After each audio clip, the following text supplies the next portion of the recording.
Hey light people, I'm back and I wanted to kind of break down some really interesting transits that we're having in the sky this week. If you're starting to feel like this big change is in the air, you are correct.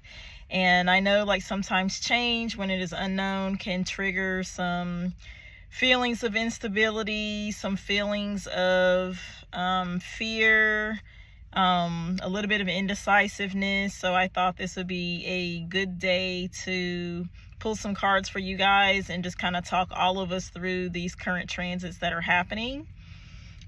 We've got Mercury and Jupiter transiting into Cancer this week. We also had Venus move into Taurus, which is excellent for me, this week on the 7th, and then we also have a full moon on the 11th in Sagittarius, which is going to bring some culminations and some closures for those of us who need them. So with that being said, we are moving into more positive energy, so try to embrace any changes that may feel uncomfortable. When Jupiter is in Cancer, is in a very happy place, and we are, along with Mercury, going to be thinking more about how can we nurture our homes, how can we nurture the people around us, what can we do from a more introspective personal power that we have. Can we do more meditating? Can we be more empathetic towards other people? What changes can we make in the home that make us feel more comfortable there? So those are some questions that you guys want to start asking yourself here over this next few weeks. Jupiter's transit is going to take a lot longer than Mercury, but again, that means that we should be getting some positive synchronicities and some positive luck and blessings as we move through this particular group of transits. So with that said, I am asking Divine Mother, Father God, and my highest self to lead us with one card on an area of focus that we can use over this next, let's say, 3 to 4 weeks to keep us grounded, keep us excited, and keep us enthusiastic about the changes that are coming.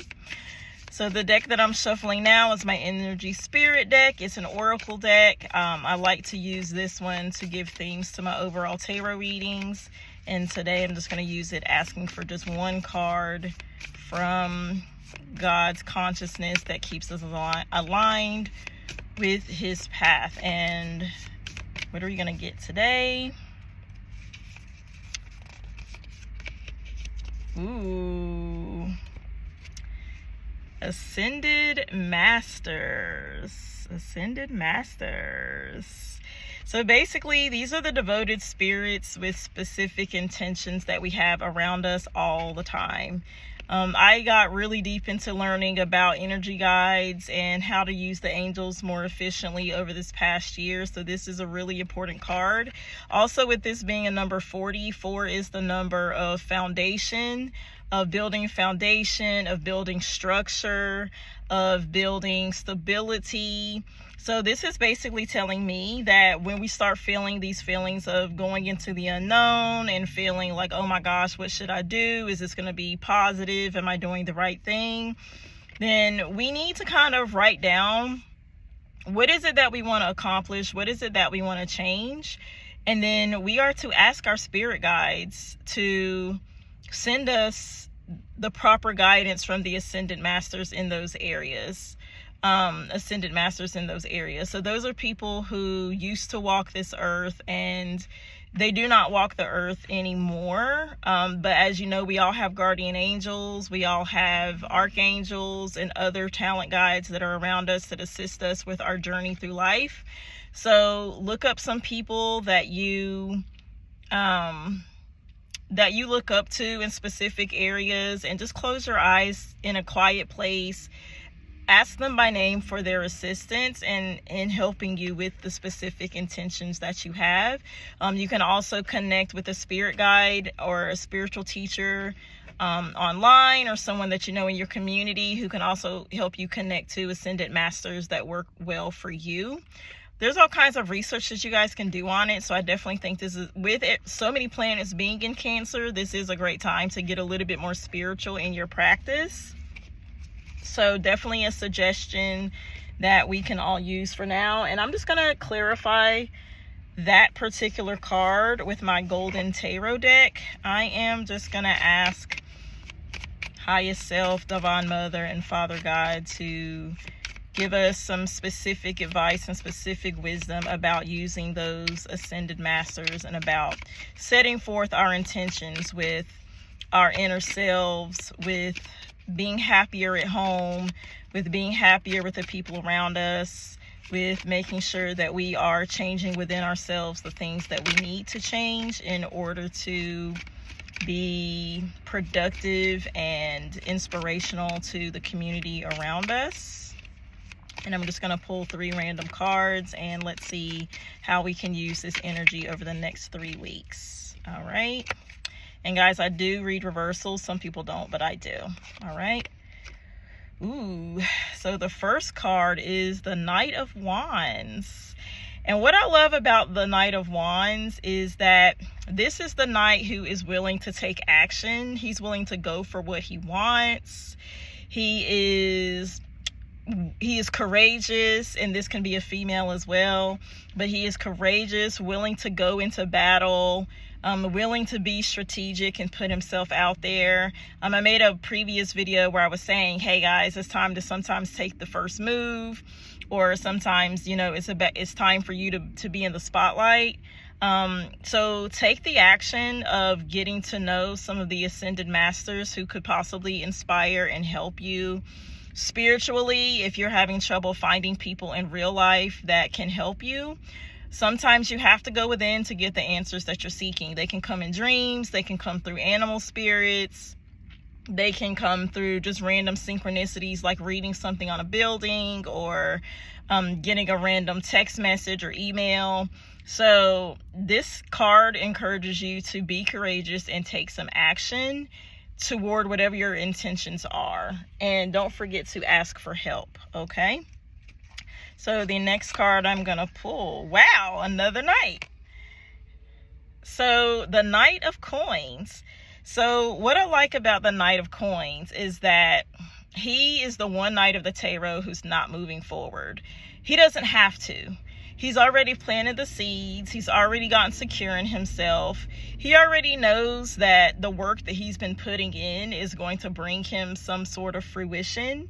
He already knows that he's going to need some patience and continue cultivating that which he's already sown. Again, this is also for you females, you women out there, like me. So we have to be confident in the work that we've already been putting in, even if we're not seeing the fruit of that now, even if you're not seeing the greenery, even if you're not seeing the money rolling in yet, even if you're not getting the phone calls for the jobs or the clients that you want.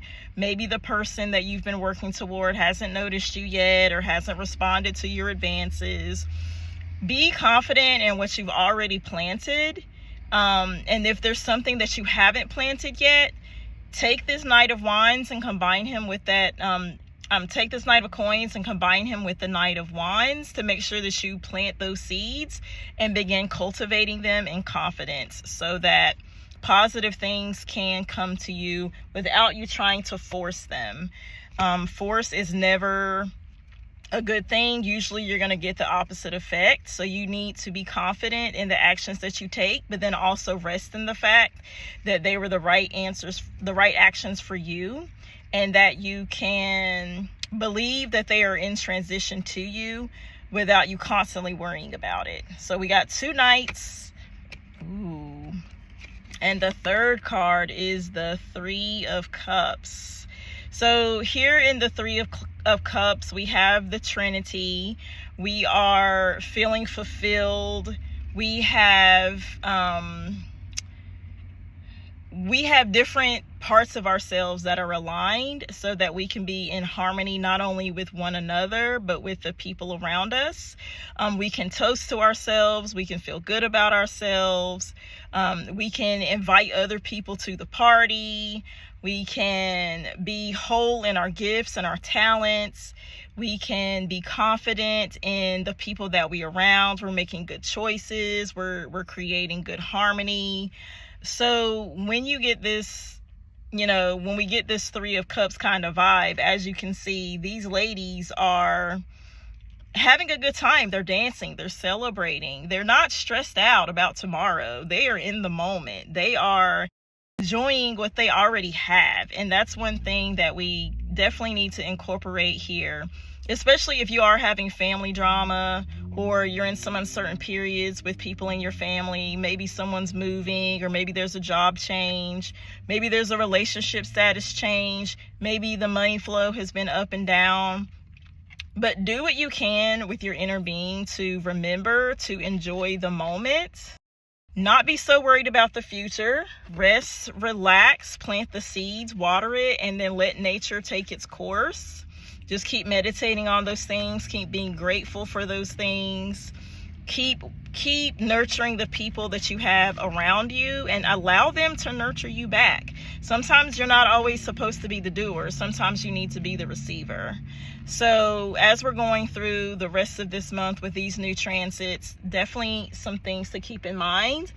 However, if you haven't planted a seed in a particular area where you do need to get started, maybe there's some things you wanted to do that you haven't had a chance to do yet. Maybe something fell through. Like I'm thinking with that full moon in Sagittarius, that cycle began back in November 30th of 2024. So there's possibly something that you've been working on where you haven't seen the full fruition yet. You haven't seen the full culmination of what that is.